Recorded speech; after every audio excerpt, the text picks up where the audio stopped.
गीता अध्याय 15 के श्लोक 16-17 में 3 प्रभु बताए हैं। ये 3 प्रभु कौन हैं? किस प्रभु की शरण में जाने के पश्चात जन्म और मरण समाप्त हो सकता है? 3 प्रभुओं में सबसे उत्तम परमात्मा कौन है? कैसा है? उसका क्या नाम है? इन सभी गूढ़ रहस्यों को जानने के लिए अवश्य सुनिए जगत गुरु तत्वदर्शी संत रामपाल जी महाराज के अमृत वचन। वेद के इस मंत्र में कहा है 40 अध्याय 40 के मंत्र 10 में कि परमात्मा उत्पन्न होता है या नहीं होता है, वो साकार है या निराकार है, इसकी जानकारी तत्वदर्शी संत देंगे। उनसे पूछो, वो ठीक वो सही जानकारी वही बताएंगे। यानी वेद ज्ञान भी इनकम्प्लीट है। अब इसी प्रकार इन अन्य ग्रंथों को जाने, इनके अंदर भी बहुत से प्रमाण है, लेकिन आज विषय दूसरा रहेगा। तो परमात्मा स्वयं आए थे 600 वर्ष पहले, उन्होंने ये तत्व ज्ञान बोला था, लेकिन उस समय हम अशिक्षित थे और हमारे धर्मगुरु वो केवल एक संस्कृत भाषा जाना करते थे, हिंदू धर्मगुरु, लेकिन वो सदग्रंथों से परिचित नहीं थे। संस्कृत अवश्य जानते थे, हमारे सदग्रंथों को वो पढ़ा भी करते थे, चारों वेदों को वो कंठस्थ भी याद कर लेते थे, और गीता का भी उनको खूब उन्होंने अध्ययन किया हुआ था, लेकिन वो समझ नहीं सके। क्यों? गुरु बिन काहू न पाया ज्ञाना, जो थोथा बुस छड़े मूड किसाना। गुरु बिन वेद पढ़े जो प्राणी, समझन सार रहे अज्ञानी। अब गुरु कौन? जो सदग्रंथों का ज्ञाता हो, सदग्रंथों के गूढ़ रहस्यों को समझकर आपको विश्लेषण करके बताने वाला हो। अब गुरु कौन होगा? तत्वदर्शी संत होगा। तत्वदर्शी संत कौन होगा? जो गीता अध्याय नंबर 15 के श्लोक नंबर 1 में वर्णन किया है कि उल्टे लटके हुए संसार रूपी वृक्ष के सभी विभाग जो बता देगा, स वेदविद, वह तत्वदर्शी संत है। वो वेद के तात्पर्य को जानने वाला है। आज से 600 वर्ष पहले परमात्मा स्वयं आए थे और वो स्वयं आकर के अपनी महिमा का ज्ञान आप अपने आप ही बताते हैं, अपने आप को छुपाकर। ये सभी वेद प्रमाणित करते हैं। आपको बहुत बार वेदों में के रूबरू भी किया है कि देखो इस वेद में ऐसा लिखा है, इस वेद में ऐसा लिखा है, इस वेद में ऐसा लिखा है कि वो परमात्मा ऊपर रहता है सतलोक के अंदर, और वहां से गति करके आता। वहां भी शरीर है, मनुष्य सदृश है, राजा के समान, देखने में राजा के समान विराजमान है, तख्त पर यानी सिंहासन पर बैठा है। वहां से गति करके आता है, यहां पर अच्छी आत्माओं को मिलता है, और उन अच्छी आत्माओं, नेक आत्माओं, दृढ़ भक्तों को अध्यात्म ज्ञान उनको प्राप्त कराता है। फिर वो संत भी उस परमात्मा से प्राप्त उस ज्ञान का आगे प्रचार करते हैं, और परमात्मा भी स्वयं करते हैं। तो 600 वर्ष पहले परमात्मा ने आकर के स्वयं बताया था। यही गीता अध्याय नंबर 15 के श्लोक नंबर 1 का सारांश। कबीर, अक्षर पुरुष एक पेड़ है, सरपुरुष वाकी डारे, तीनों देवा शाखा है, वही पात रूप संसार। अक्षर पुरुष एक पेड़ है, सरपुरुष ज्योति निरंजन ये काल, ये एक मोटी डार है उसकी, और ये तीनों देवा, तीनों देवता, रजगुण ब्रह्मा, सतगुण विष्णु, तमगुण शिव जी, ये इसकी शाखाएं हैं, और हम पात रूप संसार। और मूल कौन है? वो जड़ कौन है? वो परम अक्षर ब्रह्म स्वयं है। तो पुण्यात्माओं,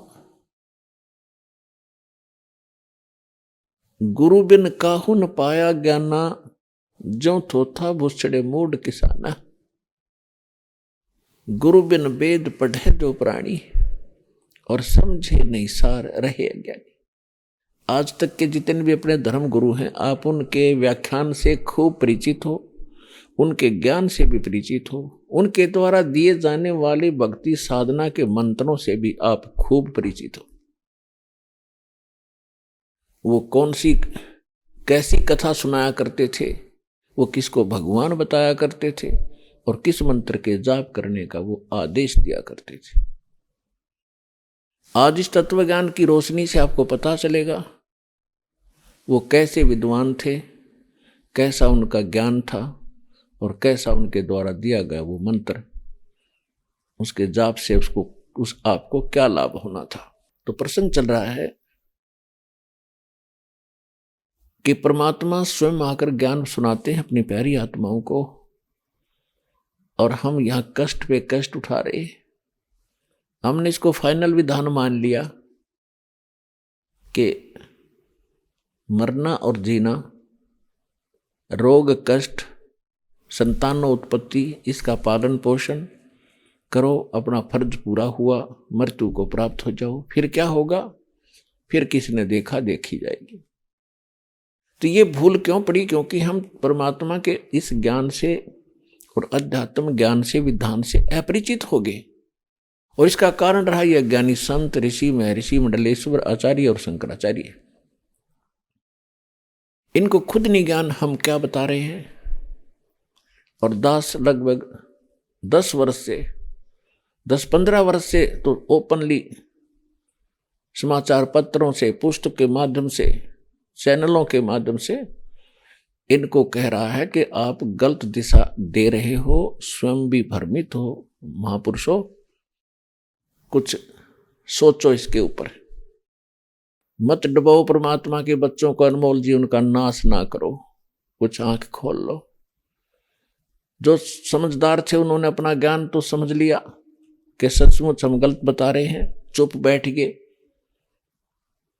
लेकिन ये भी उनकी कमजोरी है कि वो ये नहीं कह पा रहे हैं अपने भक्तों को, अपने शिष्यों को कि हमारा ज्ञान ठीक नहीं है बच्चों, आप भी चलो, हम भी चलते हैं और वहां जाकर उपदेश लेकर कल्याण करेंगे। वो तो हम महापुरुष। और जिनको ये पता लग गया है कि सचमुच हमारा ज्ञान भी गलत है, हमारी भक्ति भी शास्त्र विरुद्ध है, और वो फिर भी आगे नहीं आ रहे हैं, तो उसके विषय में परमेश्वर ने बताया है कि जानबूझ साची तजय और करे झूठ तने, ताकि संगत है प्रभु सोपन में बना दे।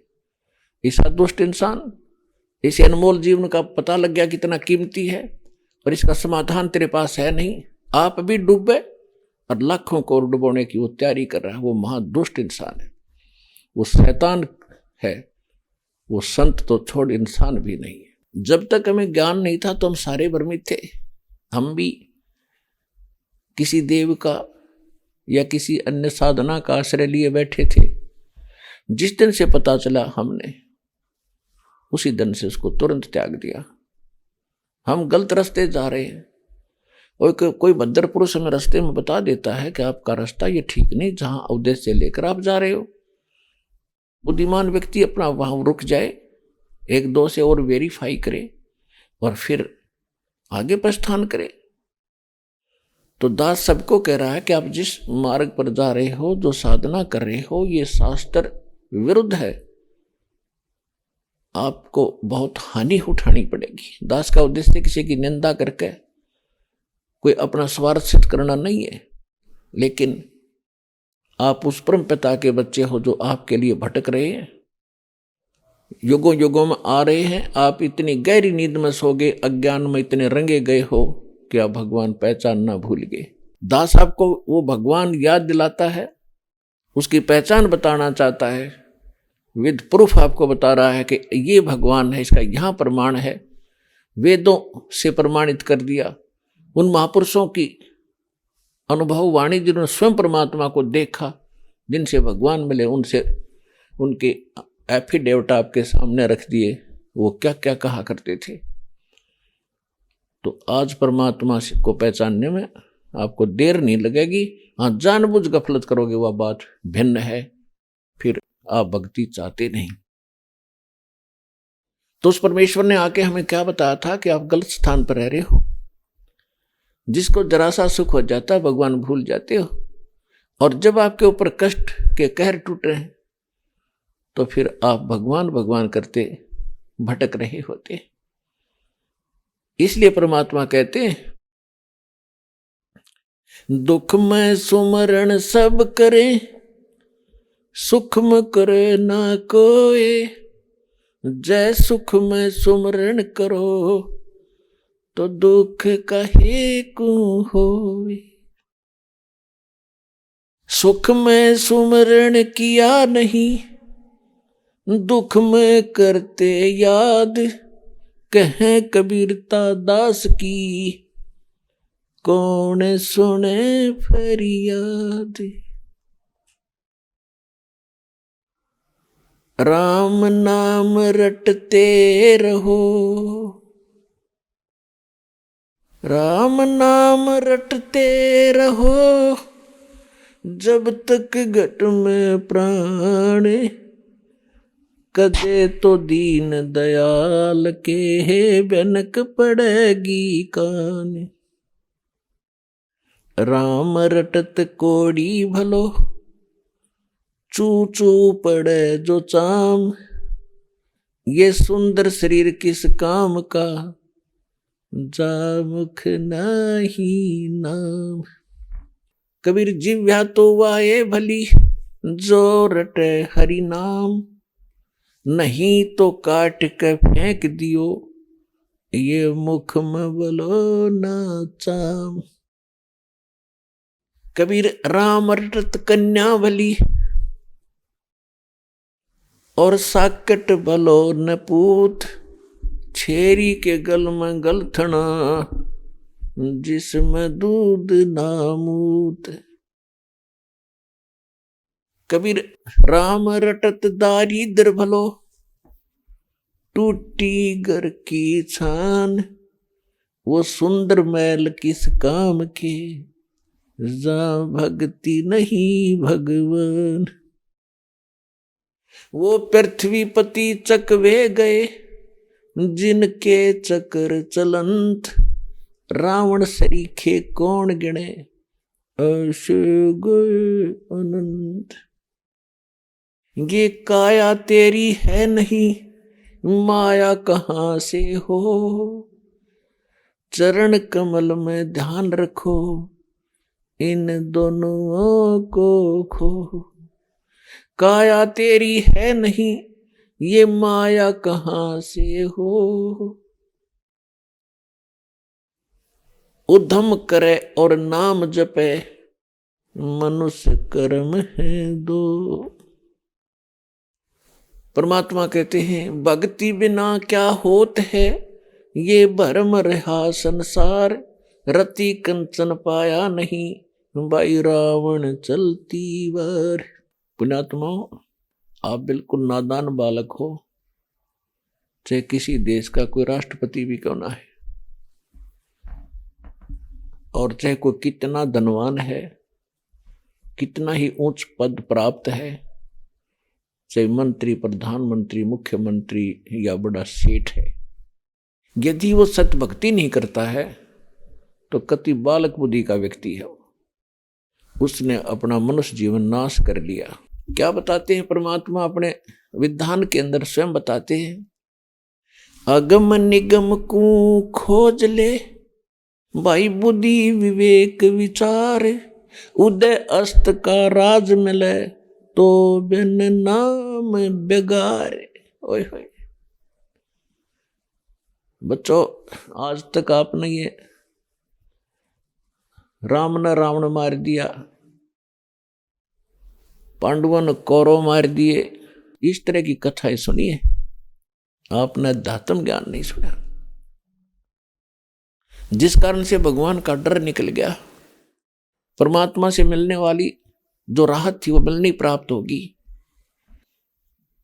और जिस कारण से हम सभी रिश्वतखोर हो गए, मिलावट करने लग गए, अपने स्वार्थ से ना जाने के जुल्म कर डाला इंसान। क्यों? क्योंकि भगवान का डर समाप्त हुआ, और जो इंसान की आवश्यकताएं होती हैं वो हमने विस्तार घनी कर ली, वो घनी बढ़ा ली। बड़ी कोठी हो, उसमें एक लंबी कार हो, नौकर हो, आगे लान हो, 5-4 प्लाट ले रखे हो हैं, और बैंक बैलेंस हो गनाए। ये हमारी सबकी ये इच्छा है, ये हमारी भूल है। सबसे बड़ी भूल यही है इंसान की कि बड़ी कोठी बना लूं, कई प्लाट ले लूं और गुनाह दर जोड़ दूं, और ये जोड़ते जोड़ते मृत्यु हो जा, फिर कहाँ घूम रहा होगा। कुछ आगे का ध्यान कर, इस जीवन के आगे भी कुछ और है, वो आपको पता नहीं तो संत बताते हैं, भगवान आकर बताते हैं, उन पर विश्वास करो, आगे फिर क्या होगा आपके साथ। इसके लिए परमात्मा हमें स्वयं आकर बताते हैं कि अगम निगम को खोज ले, कुछ बुद्धि विवेक विचार और उदय अस्त का यानी पूरी पृथ्वी का राज्य भी आपको प्राप्त हो, जहां से सूर्य उदय होता है, जहां अस्त होता है, वहां तक यानी पूरी पृथ्वी पर आपका शासन हो। यदि आप भक्ति नहीं करते हो तो केवल बेगार कर रहे हो। बेगार क्या होती है, इसको डिफाइन करते हैं। बेगार को हमारे उम्र के तो बूढ़े जानते होंगे तकरीबन सभी, लेकिन नए बच्चों को बेगार का पता नहीं। इसलिए क्योंकि संतों की वाणी, भगवान की वाणी 600 वर्ष पहले कही गई थी, और उस समय सभी लोकल लैंग्वेज सुनना पसंद करते थे। बेगार का अर्थ होता था, जैसे पहले समय में क्या होता था, इन पुलिस वालों के पास कोई व्हीकल नहीं होता था, अपना जीप वगैरह नहीं होती थी, तो ये क्या करते थे, जो कोई अपने किराए पर भाड़े पर गाड़ियां चलाते थे, तो उस समय ये बड़े बड़े 3 व्हीलर से चले थे। और हमारे गांव से एक और कस्बा सा है, वहां तक वो प्रतिदिन 2 ऐसे 3 व्हीलर थे, वो चला करते थे। उनमें से एक नहीं आया, एक दिन दूसरे ने उससे पूछा कि, और भी यात्रियों ने पूछा कि कल क्यों नहीं आए, क्या बात, खैर तो है तेरी। उसने कहा कि खैर तो क्या बताऊं, कल मैं बेगार में फंस गया था। बेगार में कैसे फंस गया था कि पुलिस वालों ने शाम ने ले लिया 12 बजे, रात के 12 बजे मुझे उठा लिया, और साथ में मेरी वो 3 व्हीलर, और अगले दिन सारा दिन कई जगह उन्होंने रेड लगानी थी, तो कई गांव में गई मुझे ले करके, और अगले दिन रात ने 12 बजे छोड़ा। यानी 24 घंटे तक मेरा पहिया टेक्या नहीं, मेरा व्हील बंद नहीं हुआ, और 200 रुपये अपनी जेब से पेट्रोल और लग गया। अब देखो, ये भाड़े वाले व्यक्ति उसी चीज को पसंद करते हैं कि मेरा पहिया चलता रहे, यानी ज्यादा कमाई बने। तो वो कह रहा था कि मेरा पहिया भी नहीं टिका, चलता रहा, सारी रात घूमा, सारा दिन चलता रहा, पैसे का पेट्रोल भी अपनी जेब से डाला, और 1 नया पैसे की इनकम नहीं हुई। इसको बेगार कहा करते थे। तो ये राजा लोग जो हैं, राजा को कह दिया तो इन्हें समझ लो सारी जनता पर लागू हो गया। उससे बड़े ताकतवर आप नहीं हैं हम, क्योंकि हम राजा को बड़ा शक्तिशाली मानते हैं, बड़ा शक्तिशाली है। तो उसी प्रकार अब एक राजा, आप देखते हो किसी मंत्री ने, देखो मुख्यमंत्री ने, प्रधानमंत्री ने, आप देखते हो वहां मीटिंग की है, वहां जलसा किया है, वहां मीटिंग अटेंड की है, फिर वहां पब्लिक मीटिंग में बैठे हैं, सारा दिन चलते रहते हैं, और वो कितनी गति दिखाई देती है, उसकी कितनी स्पीड है, दिन रात अपना कार्य में व्यस्त रहता है। और वो क्या कर रहा है, वो पूर्व जन्म का पुण्यकर्मी प्राणी है, किसी जन्म में सौभाग्य से उससे कोई पुण्य इकट्ठे हो गए, और वो पुण्य उसके प्रारब्ध यानी किस्मत में लिख दिए, और अब वो केवल अपने पल्ले तक पेट्रोल डाल रहा है, यानी अपनी पुण्य कमाई को खर्च कर रहा है, और 1 मिनट की फुर्सत नहीं, खूब सैर सपट्टे करता और बड़ी दूर दूर घूमता नजर आता, चहल पहल उसके आगे पीछे पता नहीं कितनी रौनक होती है। तो ये उस 3 व्हीलर वाले की तरह है जो अपनी जेब से पेट्रोल डाल के और औरों ने नो दिखा था जैसे आज तो घनी कमाई करता होगा, सारा दिन भागता है फिर रहा है, खूब चल रहा है इसका 3 व्हीलर। तो वो कर रहा था बेगार। तो एक पूरी पृथ्वी के राजा को, ये छोटे मोटे टुकड़ों के मंत्री मुख्यमंत्रियों का तो जिक्र छोड़ दो, पूरी पृथ्वी का शासक भी यदि भक्ति नहीं करता तो बिन नाम बेगार। जो बेगार कर रहा है, अपना जीवन बेकार कर रहा है, अनमोल जीवन का नाश करके जो पल्ला झाड़ के जागा। पर कबीर साहब कहते हैं, कहे कबीर अंत की बारी, जैसे हाथ झाड़ के चला जुआरी। हरा हुआ जुए में जुआरी जैसे हाथ मलता हुआ जाया करे, टक्कर मारता है, ऐसे ये प्राणी जो भक्ति नहीं करता, चाहे राजा भी क्यों ना हो। फिर आपके लिए तो सिंपल सी बात है, हम फिर कौन से खाते में रह गए। यानी सभी प्राणियों के लिए उदाहरण दे दिया दाता ने कि भक्ति बिना ठिकाना नहीं है। आगे गए ना बावड़े रहते भी सब जाही, बिन साहेब की बंदगी कहीं ठोर ठिकाना नहीं। आगे गए ना बावड़े, जो पहले मृत्यु को प्राप्त हो गए, उन्होंने तो आकर हमें बताया नहीं हमारे साथ क्या बना कि बीती, हम कितने दुखी हुए या सुखी हुए। और जो शेष बचेंगे भी सभी जाएंगे। पिछला देख लो इतिहास, ऐसे ऐसे बलशाली ऐसे ऐसे शासक उद्मस्तारा करते थे, आज कहीं वो कुत्ते बनकर खाज लग रही होगी उनको। खाक जीवन है ये, क्या यही काम है इस इंसान का? सारा भटक के कुत्ते की तरह टूक के लिए 6 जगह धक्के खा के एक पेट ही भरने का उद्देश्य इस मनुष्य जीवन का नहीं। इस अनमोल शरीर से एक अनमोल काम ही करना है। उसका अभी तक तो पता चला नहीं था, हम कर भी रहे थे। कठिन से कठिन साधना इस मनुष्य ने की है, राज्य भी त्याग दिया, घर भी त्याग दिया, जंगल में भूखा प्यासा रहकर साधनाएं भी की, लेकिन परमात्मा नहीं मिला। क्योंकि गण के साथ काट के गणते हैं, अर्जेंटी नहीं कट सकती, उसके काटने का तरीका न्यारा होता है। वो सारे हथियार हो तो मिनट में काटी जा सकती है। इसी प्रकार हम गलत साधनाओं से परमात्मा प्राप्ति का प्रयत्न करके विफल रहे, और अब वो सही औजार मिल गए हैं, वो साधना मिल गई है जिससे हम सहज में भगवान पावांगे, आसानी से परमात्मा मिलेगा और सब सुखी होंगे।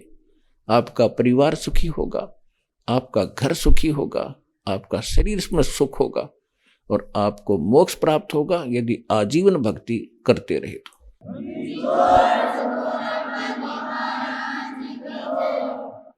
अपने आत्मा परमात्मा ने आके हमें ज्ञान दिया है कि तुम यहां के रहने वाले नहीं हो।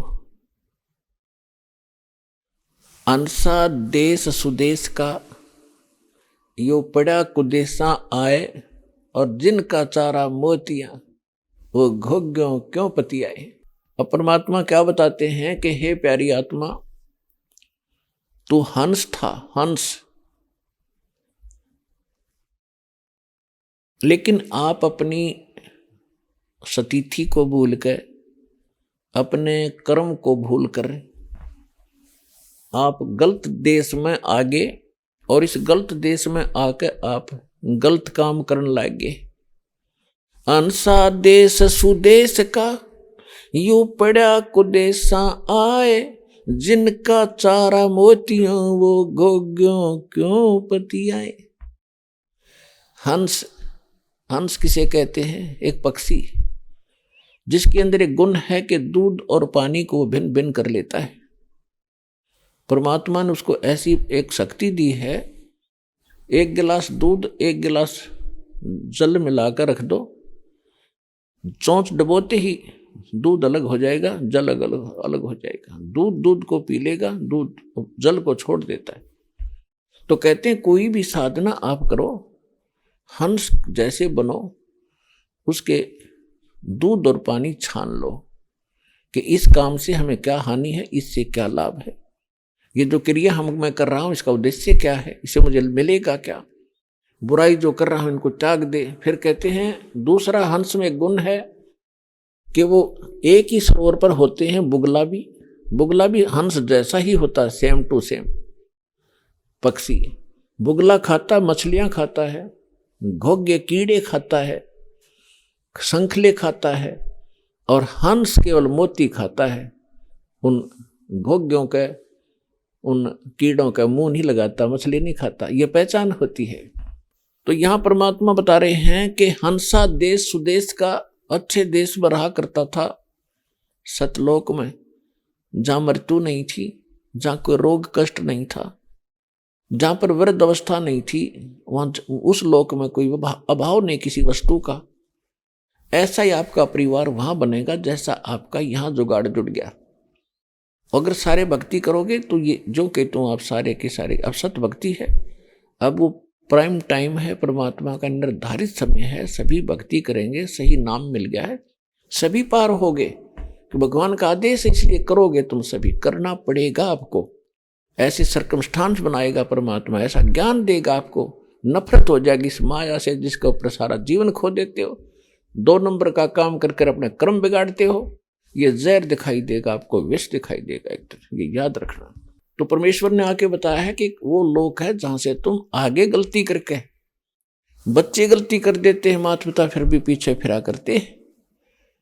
उनको मालूम है कि अब तो इसने इतनी गलती की कि ये कष्ट उठाया, आगे और घना होगा इसको यदि नहीं सुधरेगा तो हमें सुधारने के लिए ये ज्ञान देने परमात्मा आते हैं कि आप यहाँ के रहने वाले नहीं हो। मेरे हंसा बाई हंस रूप था जब तू आया, अपना स्वरूप भूल मैं भूला, तू तात जीव कहाया। मेरे हंसा बाई हंस रूप था जब तू आया, कि हे मेरे हंस, तू पहले बहुत नेक था, किसी की आत्मा नहीं दुखाता था, क्योंकि सतयुग के अंदर आपका प्रारंभ हुआ था। आज भी सतयुग के अंदर ऐसी ही आत्माओं का जन्म होता है जो नेक होती है, किसी को दुखी नहीं कर सकते, भूखे रह जाएंगे, किसी को सता नहीं सकते। तो आप ऐसी वृत्ति के थे, लेकिन जैसे इस लोक में आप रह रहे हो, इसमें जीव कितना ही नेक हो, नेक रह ही नहीं सकता। कैसे नहीं रह सकता कि अकाल गिर गया, एक बार अकाल गिर गया, भूखे मरे, टक्कर मारे, उसका छीन रहा है, उसको छीन रहा है, उसके खोज खोज के खा रहे, वो नेक भी बुरे हो गए। ये लोक ऐसा है, अच्छा रहते हुए भी अच्छा नहीं रह सकता। और परमात्मा कहते हैं हमारे ज्ञान से, इस भक्ति से आप हमारे से जुड़ो, आपको जब तक यहां रहोगे कोई आपत्ति नहीं आने दूंगा, ना कोई अकाल गिरने दूंगा, ना कोई ऐसी फल डालने दूंगा, ना कोई हानि होने दूंगा, पर भक्ति करते रहना। और फिर वहां चले जाओगे, कभी आपत्ति आपको आएगी ही नहीं। तो वहां जाने के लिए वो परमात्मा स्वयं बताने आते हैं, वो ज्ञान भी वही कराते हैं। आज तक हमने स्वर्ग और ये ब्रह्मा विष्णु महेश, इन तोपर को भगवान ने सुना था, और कोई ज्यादा होशियारी दिखाया करते थे, ब्रह्म की पूजा करते, ब्रह्म भगवान है पूरा, और उसका नाम ओम है। ओम नाम सबसे बड़ा, इससे बड़ा ना कोई, ओम नाम का जाप करे तो शुद्ध आत्मा हो। इनकी बुद्धि यहाँ टिक गई थी, ये काल में कूदे थे सारे, ये भी काल था। ब्रह्म है इसका नाम, ज्योत स्वरूपी है, सरपुरुष है। ये फाइनल पढ़ाई थी यहाँ के ऋषि महर्षियों की, ओम तो बड़ा और कोई नहीं। ओम तो सबसे छोटा भक्ति सत्र के अंदर। ओम की साधना करने वाला जीव कभी मोक्ष प्राप्त नहीं हो सकता, कभी उसको शांति नहीं हो सकती, क्योंकि तो काल का जाप है, ये ब्रह्म का जाप है, सरपुरुष का जाप है। इसके ऊपर 2 पुरुष और हैं, अक्षर पुरुष, एक परम अक्षर पुरुष। गीता अध्याय नंबर 15 के श्लोक नंबर 1 से 4 में और 16-17 में 3 पुरुषों का भिन्न भिन्न बिल्कुल विस्तार के साथ न्यारा वर्णन है, लेकिन है ये कोड वर्ड में। अब कोड वर्ड यानी सांकेतिक शब्द गुरु पढ़ाया करते हैं, टीचरों को पता होता है, टीचर हमने मिले नहीं। ये श्री कृष्ण को सुप्रीम पावर बताते रहे, जो कि एक डार था, पौधे की डार को ये जड़ बता रहे थे, मूल बता रहे थे। तो गीता अध्याय नंबर 15 के 1 से 4 में तो स्पष्ट कर दिया है कि ऊपर को जड़ वो पूर्ण परमात्मा है, परम अक्षर ब्रह्म है, आदि पुरुष परमेश्वर है, और सरपुरुष वह की डार, और तीनों देवा शाखा है, ये 5 रूप संसार। तीनों गुण, रजगुण ब्रह्मा, सदगुण विष्णु, तम गुण शिवजी रूप, ये तीनों ये शाखाएं हैं। और वो परमात्मा इनसे भिन्न है जो सारे संसार का पालन पोषण करता है। और गीता अध्याय नंबर 15 के श्लोक 16-17 में ये तीन पुरुष हैं, सरपुरुष, अक्षर पुरुष, और इन दोनों से न्यारा जो है वो परम अक्षर पुरुष। सरपुरुष और अक्षर पुरुष ये दोनों नासवान हैं। इनके अंतर्गत, इनके राज्यों में, इनके ब्रह्मांडों में जितने प्राणी हैं वो भी नासवान हैं। इसलिए गीता अध्याय नंबर 15 के श्लोक नंबर 17 में कहा कि उत्तम पुरुष है तू अन्य परमात्मा इति उदाहरत है, यह लोक धर्म आविश्य विवर्ती अवैश्वर है। उत्तम पुरुष यानी पुरुषोत्तम श्रेष्ठ भगवान तो कोई और है इन दोनों से, सरपुरुष से और अक्षर पुरुष से, जो तीनों लोकों में प्रवेश करके सबका धारण पोषण करता है, और वो है अविनाशी परमात्मा। अब जैसे पौधे को, पेड़ को जड़ से आहार मिलता है, जिससे टहनियों तक को, पत्तों तक और शाखाओं तक वही पालन करता है, जड़ ही उसकी पालन करता है। इसी प्रकार वो जड़ रूपी परमात्मा परम अक्षर ब्रह्म है, जो पूरे विश्व में ब्रह्मा विष्णु महेश तक का भी, सरपुरुष का भी, अक्षर पुरुष का भी वही पालनहार है। अब जैसे गीता अध्याय नंबर 7 के मंत्र नंबर 29 में गीता ज्ञानदाता बता रहा है कि जो मैं बता रहा हूं अर्जुन, कि तत्वदर्शी संत की जो खोज कर लेता है और तत्व ज्ञान जिसको प्राप्त हो जाता है, उसको फिर संसार की किसी वस्तु की इच्छा नहीं रहती। जो वो केवल यहां से जरा और मरण से छूटने के लिए ही प्रयत्न साधना करता है, किसी वस्तु की इच्छा नहीं रखता। तो वो प्राणी, जो वो व्यक्ति जो केवल जरा यानी वृद्धावस्था कष्ट, बुढ़ापे का दुख, इससे डर के और मृत्यु मरण, जरा और मरण, जरा माने वृद्धावस्था और मरण माने मृत्यु, जरा और मरण के कष्ट से छूटने के लिए यानी जो प्रयत्न करते हैं, वो तत्ब्रह्म विदु, वो उस तत्ब्रह्म से परिचित हैं, तत्ब्रह्म से। और कृष्णम अध्यात्म यानी पूरे अध्यात्म ज्ञान से, और कर्म से अखिलम, और सब कर्मों से परिचित है कि ऐसा कर्म करूंगा तो ऐसे भोगना पड़ेगा, किसी की आत्मा दुखाऊंगा भगवान दुखी हो, हमें दंड देगा, चोरी करूंगा मुझे ऐसा दुख होगा, ये करूंगा मुझे ऐसा पाप लगेगा, उसने ऐसा किया था उसको ऐसा फल मिला। तो इन सभी कर्मों से परिचित जो व्यक्ति हो गए हैं, और जिसको संपूर्ण अध्यात्म ज्ञान तो तत्वदर्शी संत बताएगा, ना वेदों में, ना गीता में, ना इनमें किसी में भी नहीं, वो सच्चिदानंद ब्रह्म की वाणी में है। वो परमेश्वर ने खुद आकर बोली, वो इनके समझ में नहीं आई, ना कबीर पंथियों को समझ में आई वो वाणी जो परमात्मा ने बोली आकर, कबीर वाणी। तो परमात्मा ने इस दास पर दया करी, वो सारा ज्ञान सुलझा दिया। अब क्या बताया है कि और जो तत्ब्रह्म से परिचित है, तत्ब्रह्म से, तो वो केवल जरा और मरण से छूटने के लिए अपनी साधना करते हैं, उसी को उद्देश्य लेकर, संसार की कोई बकवाद की वो इच्छा नहीं करते। तो गीता ज्ञान दाता ने अर्जुन से 8वें श्लोक के प्रथम मंत्र में पूछा, वो किम तत्ब्रह्म, किम अध्यात्म और किम कर्म पुरुषोत्तम। क्योंकि अर्जुन तो इसको पुरुषोत्तम मान रहा था, श्री कृष्ण को बिना ज्ञान का हम भी मान रहे थे, अर्जुन का तो दोष क्या है। तो कह रहा है कि हे भगवान, वो तत्ब्रह्म क्या है जो अध्यात्म के है, अध्यात्म के बारे में तो उसने बता दिया, तत्वदर्शी संतों से पूछ ले। और वो तत्ब्रह्म कौन सा, उसके लिए वो बता रहा 8वें अध्याय के 3रे श्लोक में कि वो परम अक्षर ब्रह्म है। ये 3 पुरुष गीता अध्याय नंबर 15 के श्लोक नंबर 1 से 4 और 16 और 17 मंत्रों में स्पष्ट है। उनका विश्लेषण कर रहा दास, ये गीता जी का सार है। पहले हम क्या सुना करते, गीता सार, तू कौन है, तू कहाँ से आया था, तू क्या लेकर आया था, क्यों चिंता करता अर्जुन, हाँ ये तो शरीर नाशवान है, आत्मा मरती नहीं, क्या इतना ही ज्ञान है गीता जी में। ये है गीता जी का सार जो दास बता रहा है।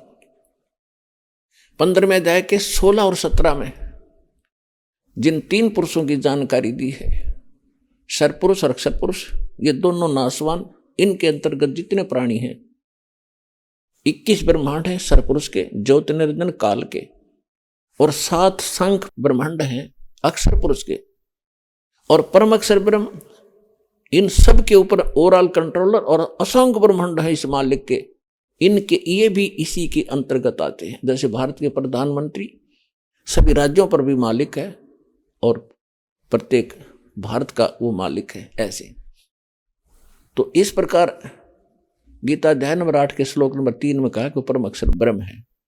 तो गीता अध्याय नंबर 15 के श्लोक 16 और 17 के तीनों पुरुषों को समझने के लिए अब आसानी होगी। ये सरपुरुष अक्षर पुरुष एक 21 ब्रह्मांड का स्वामी है, कंप्लीट गॉड नहीं है। एक सात संग ब्रह्मांड का मालिक है, पुरुष को, प्रभु को, स्वामी को। ये कंप्लीट गॉड नहीं है, संपूर्ण परमात्मा, पूर्ण परमात्मा नहीं है। उसके लिए बताया है उत्तम पुरुषत्व अन्य परमात्मा इति उदाहरते 15वें अध्याय के 17वें श्लोक में श्रीमद् भगवद गीता।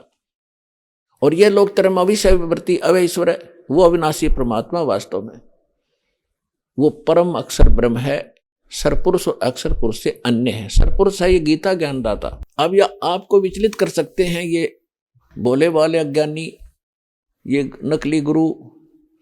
ये कह सकते हैं कि गीता अध्याय नंबर 15 के श्लोक नंबर 18 में गीता ज्ञानदाता कहता है कि मैं पुरुषोत्तम हूं, मैं पुरुषोत्तम प्रसिद्ध हूं। उसका भावार्थ ये है, गीता ज्ञानदाता कहता है कि मेरे अंतर्गत जितने प्राणी हैं इन 21 ब्रह्मांड में, इनसे मैं उत्तम हूं, इनसे तगड़ा हूं, इनसे 21 हूं, श्रेष्ठ हूं। इसलिए मैं पुरुषोत्तम नाम से प्रसिद्ध हो गया लोक और वेद से। लोक वेद से, लोक वेद क्या होता है? दंत कथा, सुना सुना ज्ञान जो सच्चा ना हो, सत्य ना हो। जैसे हम सुना करते थे लोक वेद के आधार से कि ब्रह्मा विष्णु महेश अविनाशी हैं, इनके कोई माता पिता नहीं है, ये सारी सृष्टि के कर्ता हैं, इनका जन्म मृत्यु नहीं होता। ये था लोक वेद। और सच्चाई बाप के सामने आई, ये नाशवान है, इनकी जन्म मृत्यु होती है, ये सर्वेश्वर नहीं है, ये सारी सृष्टि के रचन करने वाले नहीं है, ये केवल ये कितने भगवान हैं एक ब्रह्मांड में। एक विभागीय मंत्री होता, जैसे एक प्रांत के अंदर मंत्री होते हैं, उनका पूरे होता तो पूरे प्रांत में अधिपत्य होता, लेकिन एक विभाग के मालिक होते हैं। वो रजोगुण विभाग के ब्रह्मा जी स्वामी हैं, मालिक हैं, राम हैं, प्रभु हैं, पुरुष हैं, भगवान है, एक विभाग के भगवान है। और सतोगुण विभाग के विष्णु जी और तमोग विभाग के शंकर जी। ये केवल एक ब्रह्मांड में, दूसरे ब्रह्मांडों में अलग ब्रह्मा विष्णु महेश है। तो पुण्यात्माओं, इस अध्यात्म ज्ञान का हमने कह भी पता नहीं था, हमारे गुरुओं ने भी नहीं पता था, यानी हिंदू धर्म के धर्म गुरुओं ने। अब जो दास ने गुरु मिले उन्हें तो सारा ही पता था, उन्हीं से दास ने सुना है। लेकिन जो पहले अपने गुरु थे धर्मगुरु, उनको कख भी नहीं पता, कह भी नहीं ज्ञान था। तो यहाँ 15वें अध्याय के 18वें श्लोक में कहा है कि अर्जुन, मैं लोक वेद के आधार से, दंत कथा के आधार से मैं पुरुषोत्तम प्रसिद्ध हूं। क्यों प्रसिद्ध हूं? क्योंकि जितने मेरे अंतर्गत प्राणी हैं, अब यहां ब्रह्मा विष्णु महेश को सर्वशक्तिमान मान्या करते, ये भी इस काल के अधीन है, ये इनको भी नाच यही नचा रहा है।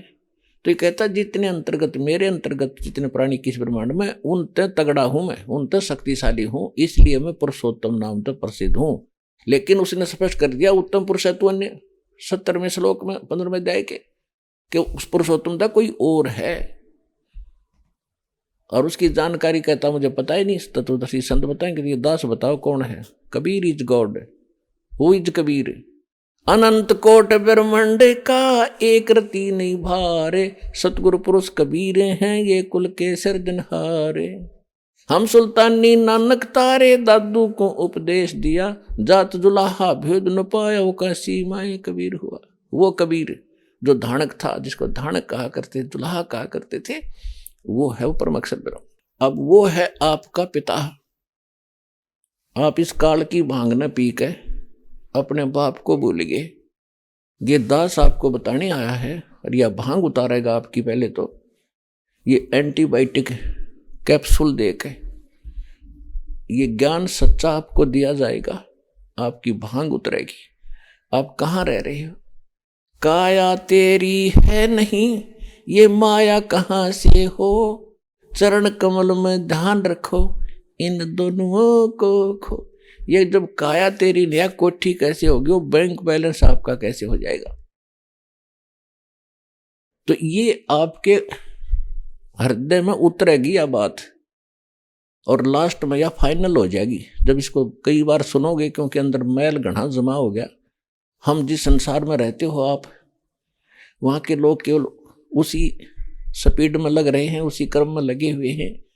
तो आप यहाँ तो ज्ञान सुनकर जाते हो, आपको सही लगता है क्योंकि है ही सही, तो वहाँ जाकर अन्यों के जब कर्म देखते हो, क्रियाएं देखते हो, तो फिर वहाँ आपको भूल पड़ जाती है। इसलिए आपको रह रह कर यहाँ बुलाया जाता है, आपके अंतःकरण को साफ किया जाता है। जैसे कपड़ा मैला हो जाता है तो धोबी के पास भेजना पड़ता है, तो उसको फिर वो मार कूट के साबुन सुबन ला के अटक पटक करके और फिर उज्जवल कर देता है। तो इसलिए आपको यहाँ बुलाना आवश्यक है, क्योंकि एक धोबी घाट है इस अंतःकरण को धोने का। और फिर आप जाओगे समाज में, कुछ दिन तो आपका अपना ये ज्ञान असर करेगा, फिर थोड़ी बहुत उनकी बातों पर फिर असर होना शुरू होगा, फिर आ जाओगे टाइम इतना, फिर सत्संग का समय हो गया, तो फिर आपका फिर सफाई हो जाएगी, फिर वह रुचि धीरे धीरे खत्म हो जाएगी। चाहे आपने अब जैसे बच्चे का ब्याह करते हैं, लड़के का या लड़की का, मेरा सांग काटें, नाचें कूदें और मस्तारें हैं, पता नहीं कितना खर्चा, फलान दे दे धकड़ा दे दे, ये मायादारी मस्करानी ये बकवास चला दी। और हमारे जैसे मीडियम से लोग, गरीब आदमी, खाम खा कमर तोड़वाओ अपनी बे मतलब देखम देखा रीस करके। बच्चों का ब्याह कति सिंपल वे से करो। आप अगर सुख चाहते हो, भगवान चाहते हो, अपने बच्चों को सुखी देखना चाहते हो और मोक्ष चाहते हो, तो दास के एक एक वचन पर विश्वास करो। ये गॉड गिवन है, परमात्मा के वचन है, किसी डूम भाट के गीत नहीं, को अपनी तरफ से कोई बनाया हुआ वचन नहीं है। आप देखो, हमारे भगवान आए थे, सारी सृष्टि के रचनहार, सबके पालनहार, एक झोपड़ी में रहा करते थे। क्यों? क्या वो तो एक शब्द में सेकंड के अंदर बहुत बड़ी कोठी बना सकते थे एक वचन से, लेकिन उन्होंने हमें दिखाया कि यहाँ इतना भी पर्याप्त है। अगर कोई किसी को इतना भी पर्याप्त है तो संतोष करना, लेकिन इस भक्ति को करते रहे।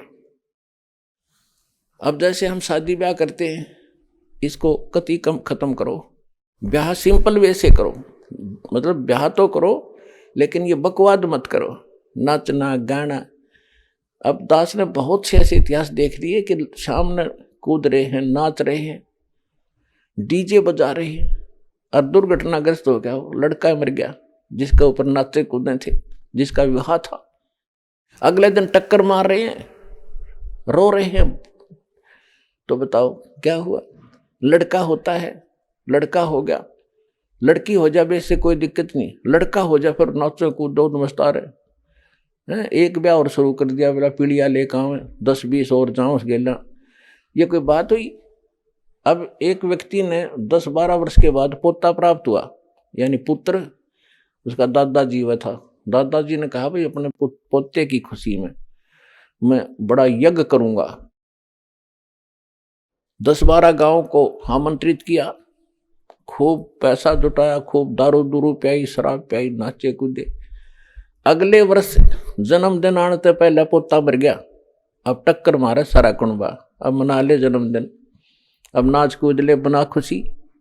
तो इस गंदे लोक में आप भांग पी कर नाच रहे हो, अज्ञानता के अंदर ये बकवाद कर रहे हो। यहाँ तो एक एक सांस गिन के काटना पड़ेगा आपने, जब आपको ये ज्ञान हो जाएगा। ये बकवाद नहीं भावोगे। नानक साहिब जी के पास जैसे आम भक्त पहली बार जाते थे, वो पूछा करते थे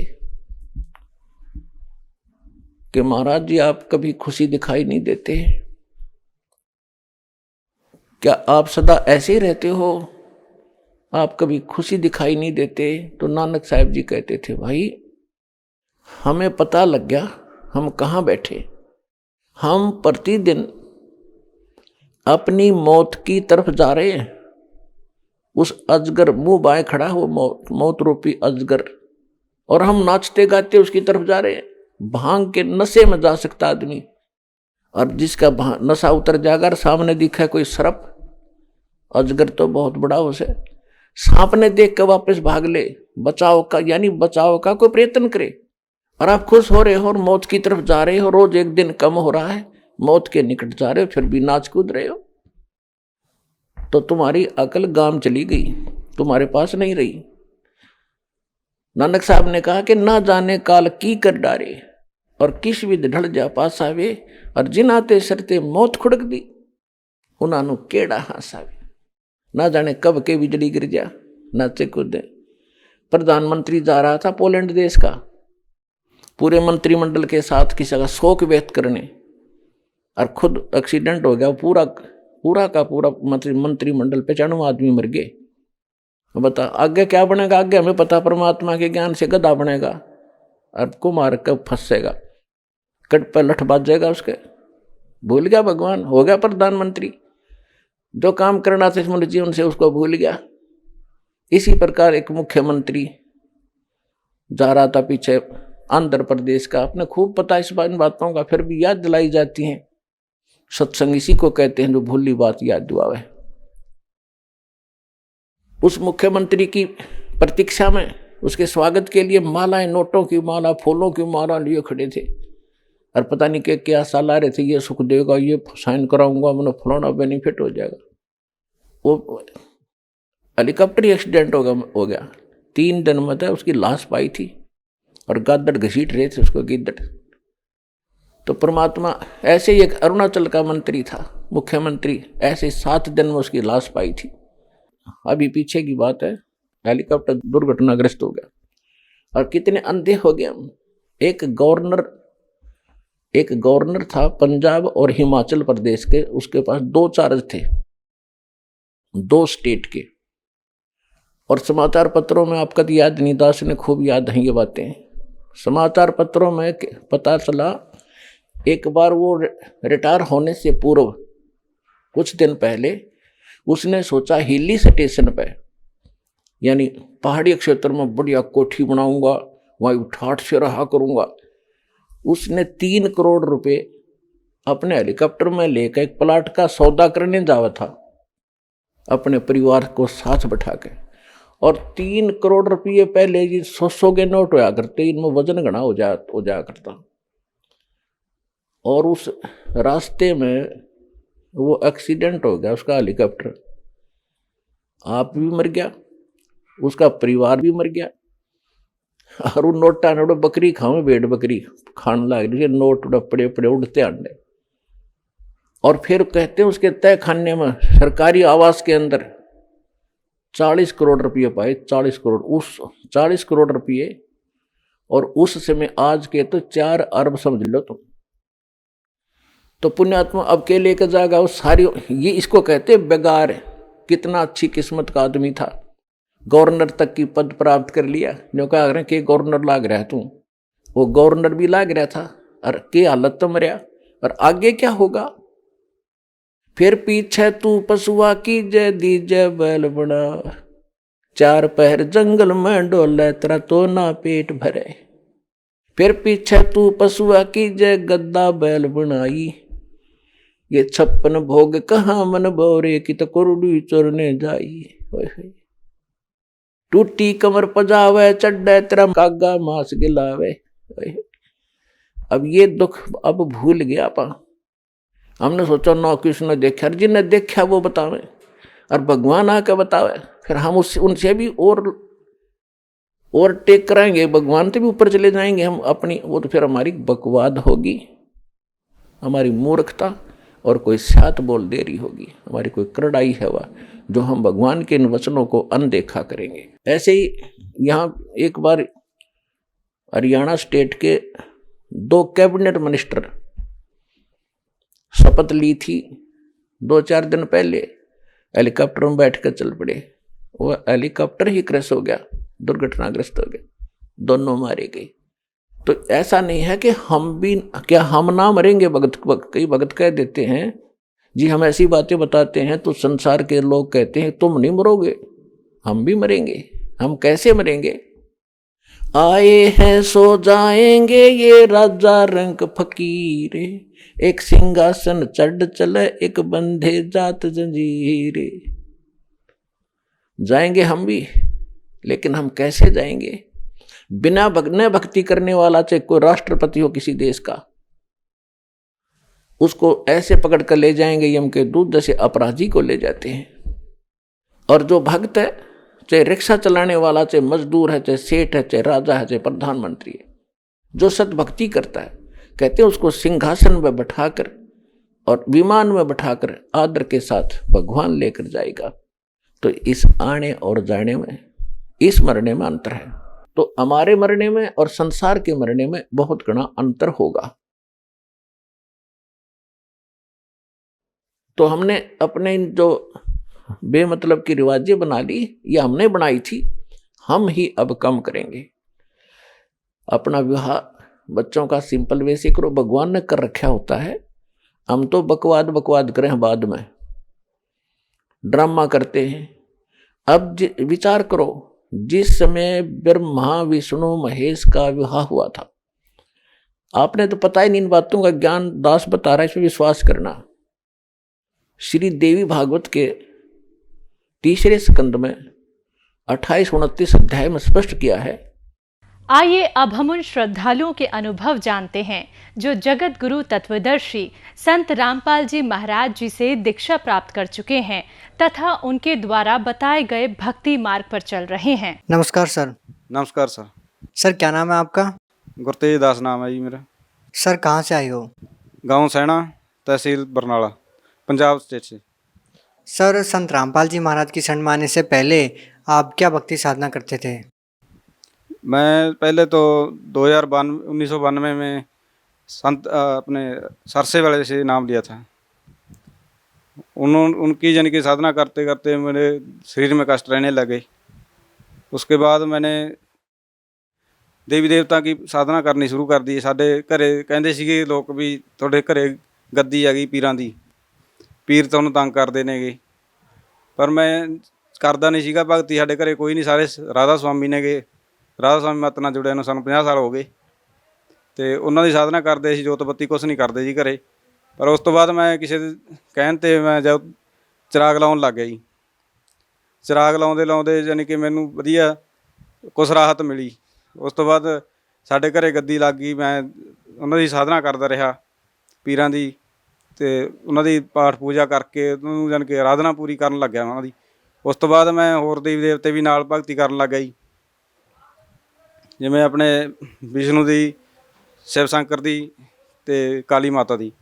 ਕਾਲੀ ਮਾਤਾ ਦੇ ਵੀ ਮੈਂ ਮੰਦਰ 'ਚ ਵੀ ਜਾਂਦਾ ਸੀ, ਬੋਤਲਾਂ ਵੀ ਚੜਾਉਂਦਾ ਸੀਗਾ ਜੀ, ਸਾਰਾ ਕੁਛ ਕਰਦਾ ਸੀ। ਉਸ ਤੋਂ ਬਾਅਦ ਮੈਨੂੰ ਇੰਨਾ ਜ਼ਿਆਦਾ ਦੁਖੀ ਕਰਤਾ ਉਹਨਾਂ ਨੇ ਕਿ ਮੈਂ ਮਰਨ ਨੂੰ ਵੀ ਐਂ ਲੱਗਿਆ ਕਰੇ ਵੀ ਮੈਂ ਮਰ ਜਾਂਦਾ ਵਧੀਆ ਹੀ ਹੈ ਜੀ। ਇੰਨਾ ਜ਼ਿਆਦਾ ਕਸ਼ਟ ਰਹਿਣ ਲੱਗ ਗਿਆ ਮੇਰੇ ਸਰੀਰ 'ਚ, ਕਿਉਂਕਿ ਉਹਨਾਂ ਦੀਆਂ ਸੁੱਖਾਂ ਦੇਣੀਆਂ ਪੈਂਦੀਆਂ ਹਰੇਕ ਮਹੀਨੇ, ਅਤੇ ਕਸ਼ਟ ਮੈਨੂੰ ਦੇਣ ਲੱਗ ਜਾਂਦੇ ਉਹ ਪਹਿਲਾਂ ਹੀ। ਜਦੋਂ ਮੈਂ ਸੁੱਖ ਦਿੰਦਾ ਉਦੋਂ ਬਾਅਦ ਠੀਕ ਹੋ ਜਾਂਦਾ, ਫਿਰ 15 ਦਿਨਾਂ ਬਾਅਦ ਫਿਰ ਉਹੀ ਹਾਲ ਹੋ ਜਾਂਦਾ ਮੇਰਾ, बहुत ज़्यादा बुरा हाल होंदा। सर आप संत रामपाल जी महाराज जी की शरण में कैसे आए? संत रामपाल जी दी महाराज जी शरण दे विच मैं 2013 6वें महीने च आया सीगा जी। सर जब आप संत रामपाल जी महाराज जी की शरण में आए उसके बाद आपको क्या लाभ मिला? संत रामपाल जी की शरण में आए थे, हमारे गांव से एक हमारे चाचा जी का लड़का था, वो पहले गया था आश्रम में। उसने नामदान लिया था, उसने टीवी पर सुनकर बुक मंगाई थी, बुक पढ़कर उसने नामदान ले लिया था। 6 महीने पहले हमसे गया था वो, पर उस टाइम मैं भी राधा स्वामी से जुड़ा हुआ था, उनसे भी नाम लिया था। तो साल भर हो गया सब मुझसे। मेरे भाई ने सब तो पहला नाम लेता सीगा जी, मेरे तो छोटा भरा मेरा 3 महीने पहला नाम लेके आया सी। उन्होंने जानी कि ज्ञान समझाया सानू।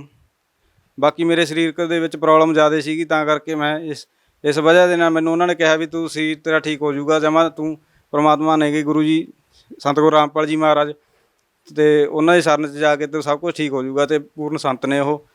ਅਤੇ ਉਹਨਾਂ ਦੀ ਸ਼ਰਨ 'ਚ ਜਾਣ ਤੋਂ ਬਾਅਦ ਤੇਰੇ ਸਾਰੇ ਸਰੀਰ ਦੇ ਕਸ਼ਟ ਤਾਂ ਦੂਰ ਹੋਣਗੇ ਹੀ ਹੋਣਗੇ, ਅਤੇ ਤੈਨੂੰ ਮੋਕਸ਼ ਦਾ ਮਾਰਗ ਵੀ ਮਿਲੂਗਾ। सर जब आप संत रामपाल जी महाराज जी की शरण में आए उसके बाद आपको क्या लाभ मिला? ਸਤਿਗੁਰੂ ਰਾਮਪਾਲ ਜੀ ਮਹਾਰਾਜ ਦੀ ਸ਼ਰਨ ਦੇ ਵਿੱਚ ਜਾਣ ਤੋਂ ਬਾਅਦ ਜੀ ਮੈਨੂੰ ਬਹੁਤ ਵਧੀਆ ਲਾਭ ਤਾਂ ਇਹ ਮਿਲਿਆ ਹੈਗਾ ਕਿ ਮੈਨੂੰ ਬਾਬੇ ਨਾਨਕ ਦਾ ਮਾਰਗ ਮਿਲ ਗਿਆ। ਜਿਹੜਾ ਬਾਬੇ ਨਾਨਕ ਨੇ ਜਾਣੀ ਕਿ ਸਤਲੋਕ ਗਏ ਸੱਚੀ ਸਾਧਨਾ ਕਰਕੇ, ਹੁਣ ਤੱਕ ਉਹਨਾਂ ਦੀ ਮਹਿਮਾ ਗਾਉਂਦੇ ਨੇ ਉਹ। ਗੁਰੂ ਗ੍ਰੰਥ ਸਾਹਿਬ ਦੇ ਵਿੱਚ ਵੀ ਬਹੁਤ ਪ੍ਰਮਾਣ ਨੇਗੇ, ਅਤੇ ਪ੍ਰਾਣ ਸੰਗਲੀ ਦੇ ਵਿੱਚ ਵੀ ਪ੍ਰਮਾਣ ਨੇਗੇ, ਅਤੇ ਆਪਣੇ ਭਾਈ ਜਨਮ ਸਾਖੀ ਦੇ ਵਿੱਚ ਵੀ ਉਹਨਾਂ ਦੇ ਪ੍ਰਮਾਣ ਨੇ ਜੀ। ਉਹਨਾਂ ਨੂੰ ਮੈਂ ਦੇਖ ਕੇ ਅਤੇ ਗੁਰੂ ਜੀ ਦੇ ਸ਼ਰਨ 'ਚ ਜਾ ਕੇ ਦ੍ਰਿੜ ਵਿਸ਼ਵਾਸ ਨਾਲ ਭਗਤੀ ਦੇ ਵਿੱਚ ਲੱਗਿਆ ਜੀ। ਮੇਰਾ ਸਰੀਰ ਬਹੁਤ ਕਸ਼ਟ ਸੀਗੇ, ਉਹਨਾਂ ਤੋਂ ਮੈਨੂੰ ਕੁਛ ਰਾਹਤ ਬਹੁਤ ਮਿਲੀ ਹੈ ਜੀ। ਅਤੇ ਉਸ ਤੋਂ ਬਾਅਦ ਅਤੇ ਦੇਵੀ ਦੇਵਤਿਆਂ ਦੀ ਪੂਜਾ ਜਿਹੜੀ ਕਰਦਾ ਸੀ, ਉਹਨਾਂ ਨੇ ਮੈਨੂੰ ਜਿਹੜੇ ਤੰਗ ਕਰਦੇ ਸੀ ਉਹਨਾਂ ਤੋਂ ਛੁਟਕਾਰਾ ਮਿਲਿਆ ਜੀ ਮੈਨੂੰ। ਹੁਣ ਮੈਂ ਕਿਸੇ ਦੀ ਸੁੱਖ ਨਹੀਂ ਦਿੰਦਾ, ਕਿਸੇ ਨੂੰ ਪੂਜਦਾ ਨਹੀਂ ਹੈਗਾ, ਬਸ ਪਰਮਾਤਮਾ ਨੂੰ ਪੂਜਦੇ ਹਾਂ, ਕਬੀਰ ਸਾਹਿਬ ਨੂੰ। ਤੇ ਉਸ ਤੋਂ ਬਾਅਦ ਇੱਕ ਛੋਟਾ ਜਿਹਾ ਹੋਰ ਲਾਭ ਹੋਇਆ ਸੀਗਾ। ਜਿਹੜੇ ਆਪਣੇ ਮੇਰਾ ਛੋਟਾ ਬੇਟਾ ਸੀਗਾ, ਉਹਦੇ 7 ਤੋਂ ਉੱਪਰ ਡਿੱਗ ਪਿਆ ਸੀਗਾ ਜੀ, ਉਹ ਪੌੜੀਆਂ ਦੇ ਵਿੱਚੋਂ ਉਹਦਾ ਸਿਰ ਤੱਕ ਥੱਲੇ ਵੱਜਿਆ ਸੀਗਾ ਨੀਚੇ ਆ ਕੇ, ਤੇ ਉਹਦਾ ਸਿਰ ਜਾਣੀ ਕਿ ਅੱਧਾ ਸਾਰਾ ਇਸ ਪਾਸਾ ਨੀਲਾ ਹੋ ਗਿਆ ਸੀਗਾ। ਤੇ ਮੈਂ ਘਰੇ ਹੈ ਨਹੀਂ ਸੀ, ਘਰੇ ਹੋਰ ਮੇਰੀ ਧਰਮ ਪਤਨੀ ਭਗਤਮਤੀ ਸੀਗੇ, ਉਹਨਾਂ ਨੇ ਉਹ ਇੱਕਦਮ ਚੱਕਿਆ ਉਹਨੂੰ, ਜਾ ਕੇ ਦੇਖਿਆ ਜਦੋਂ ਵੀ ਉਹਦਾ ਬੁਰਾ ਹਾਲ ਹੋਇਆ ਪਿਆ ਸੀਗਾ, ਤੇ ਉਹਨੂੰ ਜਲ ਦਿੱਤਾ ਉਹਨਾਂ ਨੇ ਪਰਮਾਤਮਾ ਦਾ। ਜਲ ਦੇਣ ਸਾਰ ਹੀ ਉਹਦਾ ਜਾਣੀ ਕਿ ਨੀਲਾਪਣ ਤਾਂ ਉਹਦੀ ਠੀਕ ਹੋ ਗਿਆ, ਤੇ ਉਹ ਜਾਣੀ ਕਿ ਹੋਸ਼ ਵਿੱਚ ਆ ਗਿਆ ਸੀਗਾ। ਤੇ ਇਹ ਸਭ ਤੋਂ ਵਧੀਆ ਲਾਭ ਹੋਇਆ ਕਿ ਉਹਨੂੰ ਨਾਲ ਦੀ ਨਾਲ ਠੀਕ ਹੋਇਆ ਉਹ। ਤੇ ਉਸ ਤੋਂ ਬਾਅਦ ਜਦੋਂ ਅਸੀਂ ਡਾਕਟਰ ਕੋਲ ਲੈ ਕੇ ਗਏ ਦੂਸਰੇ ਦਿਨ, ਉਹਦੀ ਜਿਹੜੀ ਐਕਸਰੇ ਵਗੈਰਾ ਕਰਾਏ ਜੀ ਡਾਕਟਰ ਦੇ ਕਹਿਣ ਦੇ ਮੁਤਾਬਕ, ਤਾਂ ਉਹਨਾਂ ਨੇ ਉਹਦੇ ਵਿੱਚ ਕੁਛ ਵੀ ਨਹੀਂ ਆਇਆ ਜੀ। ਉਹ ਜਮਾਂ ਸਾਫ਼ ਵਧੀਆ, ਜਾਣੀ ਕਿ ਐਂ ਲੱਗਿਆ ਵੀ ਜਿਵੇਂ ਪਰਮਾਤਮਾ ਨੇ ਉਹਨੂੰ ਆਪ ਹੀ ਬਚਾਇਆ ਹੋਵੇ। ਤੇ ਉਹਦੇ ਵਿੱਚ ਦਵਾਈ ਜਾਣੀ ਕਿ 700 ਰੁਪਏ ਦੇ ਵਿੱਚ ਹੀ ਸਾਡਾ ਲਾਭ ਹੋ ਗਿਆ। ਉਹਦੇ ਨਾਲ ਦਾ ਹੀ ਕੇਸ ਇੱਕ ਹੋਰ ਹੋਇਆ ਸੀਗਾ ਸਾਡੇ ਨੇੜੇ ਪਿੰਡ ਦੇ ਵਿੱਚ, ਉਹ ਅਠੂਰ ਦੇ ਵਿੱਚ ਸੀਗਾ ਮੇਰਾ ਦੋਸਤ। ਉਹਦੇ ਜਾਣੀ ਕਿ ਉਸੇ ਦਿਨ ਹੀ ਮੁੰਡਾ ਉਹਦਾ ਡਿੱਗਿਆ ਸੀ ਕੋਠੇ ਤੋਂ ਜੀ। ਉਹਦਾ ਜਾਣੀ ਕਿ DCM ਹਸਪੀਟਲ ਹੈਗਾ ਇੱਕ, ਉਹਦੇ ਵਿੱਚ ਉਹਦਾ 2-3 ਲੱਖ ਰੁਪਇਆ ਲੱਗ ਗਿਆ ਜੀ ਉਹਦਾ ਜਾਣੀ कि मुंडा हजे भी पूरा सही नहीं होया जी। सर, संत रामपाल जी महाराज की शरण माने से पहले क्या आप कोई नशा वगैरह करते थे? हाँ जी, मैं पहला शिव शंकर की पूजा करता सी, तां सुल्फा भी पींदा सीगा जी, सिगरटां भी पींदा सीगा। ਇਹਦੇ ਤੋਂ ਮੈਨੂੰ ਬਹੁਤ ਵਧੀਆ ਜਾਣੀ ਕਿ ਰਾਹਤ ਮਿਲੀ। ਮੈਨੂੰ ਜਦੋਂ ਇਹਨਾਂ ਨੇ ਮੈਂ ਨਾਮਦਾਨ ਲੈਣ ਗਿਆ ਸੀਗਾ ਜੀ, ਮੈਨੂੰ ਇਹਨਾਂ ਨੇ ਆਪਣੇ ਭਗਤਾਂ ਨੇ ਜੀ ਉਹ ਫਾਰਮ ਦੇ ਉੱਤੇ ਸਾਰੇ ਨਿਯਮ ਸਮਝਾਏ ਜੀ। ਮੈਨੂੰ ਨਿਯਮ ਦੇ ਵਿੱਚ ਕੋਈ ਦਿੱਕਤ ਨਹੀਂ ਲੱਗੀ ਜੀ। ਬਸ ਮੈਨੂੰ ਐ ਸੀਗਾ ਵੀ ਮੈਨੂੰ ਮਾਰਗ ਸਹੀ ਮਿਲ ਗਿਆ, ਨਿਯਮਾਂ ਦਾ ਕੋਈ ਚੱਕਰ नहीं हैगा जी। नियम तो मैं पूरे तय दिलों निभाऊंगा जी। सर, जो लोग नशे के आदी होते हैं उनका नशा छोड़ पाना बहुत ही मुश्किल हो जाता है। लाखों कोशिशों के बाद भी वो नशा नहीं छोड़ पाते। सर, संत रामपाल जी महाराज ने आपको ऐसी क्या जड़ी बूटी दी कि आपने एक ही दिन में नशा छोड़ दिया? ਸਤਿਗੁਰੂ ਰਾਮਪਾਲ ਜੀ ਮਹਾਰਾਜ ਨੇ ਸਾਨੂੰ ਉਹਨਾਂ ਦੇ ਬਾਰੇ ਸਾਰਾ ਪਹਿਲਾਂ ਪ੍ਰਮਾਣਿਤ ਦਿਖਾਇਆ ਹੈਗਾ ਜੀ, ਵੀ ਉਹਨਾਂ ਦਾ ਕੀ ਨੁਕਸਾਨ ਹੈਗਾ। ਨੁਕਸਾਨ ਤੋਂ ਬਾਅਦ ਜੇ ਆਪਾਂ ਉਸ ਚੀਜ਼ ਨੂੰ ਵਰਤਾਂਗੇ ਤਾਂ ਆਪਾਂ ਨੂੰ ਬਹੁਤ ਜ਼ਿਆਦਾ ਨੁਕਸਾਨ ਉਠਾਉਣਾ ਪੈ ਸਕਦਾ ਗਾ। ਇਸ ਕਰਕੇ ਆਪਾਂ ਨੂੰ ਉਹ ਚੀਜ਼ ਕਰਨੀ ਨਹੀਂ ਚਾਹੀਦੀ ਜਿਹੜੀ ਆਪਾਂ ਨੂੰ ਨੁਕਸਾਨ ਦਿੰਦੀ ਹੈ। ਬਾਕੀ ਭਗਤੀ ਮਾਰਗ ਦੇ ਵਿੱਚ ਨਸ਼ਾ ਦਿੱਕਤ ਹੀ ਦਿੱਕਤ ਹੈਗੀ। ਨੁਕਸਾਨ ਤਾਂ ਉਹਦੇ ਨਾਲ ਸਰੀਰਕ ਨੁਕਸਾਨ ਵੀ ਹੁੰਦਾ ਗਾ ਜੀ। ਬਾਕੀ ਇਹਦੇ 'ਚ ਗੁਰੂ ਜੀ ਦੱਸਦੇ ਆ ਕਿ ਜਿਹੜਾ ਅਸੀਂ ਬੀੜੀ ਸਿਗਰਟ ਪੀਂਦਾ ਗਾ ਜੀ, ਉਹਦੇ ਨਾਲ ਸੁਖਸਮਾ ਦੁਆਰ ਜਿਹੜਾ ਉਹ ਬੰਦ ਹੋ ਜਾਂਦਾ ਜੀ। ਉਹਦੇ ਕਰਕੇ ਆਤਮਾ ਜਾਣੀ ਕਿ ਸਹੀ ਰਸਤੇ ਨਹੀਂ ਜਾ ਸਕਦੀ, ਅਤੇ ਦੇਵੀ ਦੇਵਤਿਆਂ ਨੂੰ ਵੀ ਉਹਦਾ ਜਾਣੀ ਕਿ ਬਹੁਤ ਜਾਣੀ ਕਿ ਦੰਡ ਹੀ ਦਿੰਦੇ ਆ ਉਹਨੂੰ, ਕਿਉਂਕਿ ਉਹਨਾਂ ਨੂੰ ਉਹ ਆਪਣੇ ਸਰੀਰ ਦੇ ਅੰਦਰ ਰਹਿੰਦੇ ਨੇ। ਪਰਮਾਤਮਾ ਦੱਸਦੇ ਆ ਵੀ ਉਹ ਆਪਣੇ ਕਮਲਾਂ ਦੇ ਵਿੱਚ ਵਾਸ ਆ ਉਹਨਾਂ ਦਾ, ਉਹਨਾਂ ਨੂੰ ਉਹ ਧੂੰਆਂ ਜਾਂਦਾ ਹੈ ਤਾਂ ਉਹ ਆਪਾਂ ਨੂੰ ਜਾਣੀ कि अपने फ़ायदा देने की बजाय नुकसान ही नुकसान होता है। सर, भगत समाज को क्या संदेश देना चाहते हैं? भगत समाज को हम यही संदेश देना चाहते हैं जी कि सतगुरु रामपाल जी तत्वदर्शी संत गुरु सतगुरु रामपाल जी महाराज पूर्ण संत हैं जी, और इनकी शरण में आकर अपना मोक्ष करवाएं जी। सर, संत रामपाल जी महाराज से नाम दीक्षा कैसे ली जा सकती है? सतगुरु रामपाल जी महाराज जी ने जी सभी जगह पूरे इंडिया में और वर्ल्ड में अपने अपने नामदान केंद्र खोल रखे हैं जी। उनके यानी कि टीवी ऊपर जो पीली पट्टी आती है जी, उस पर नंबर आते हैं, उन पर आप कॉन्टैक्ट कर सकते हो, और उस केंद्र पर अपने नज़दीक कोई भी केंद्र हो वहाँ जाकर अपना नामदान ले सकते हो जी। बहुत बहुत धन्यवाद सर। सत सर जी।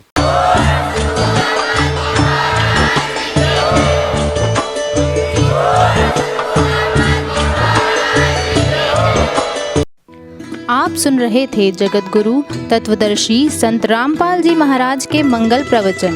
अधिक जानकारी के लिए संपर्क करें।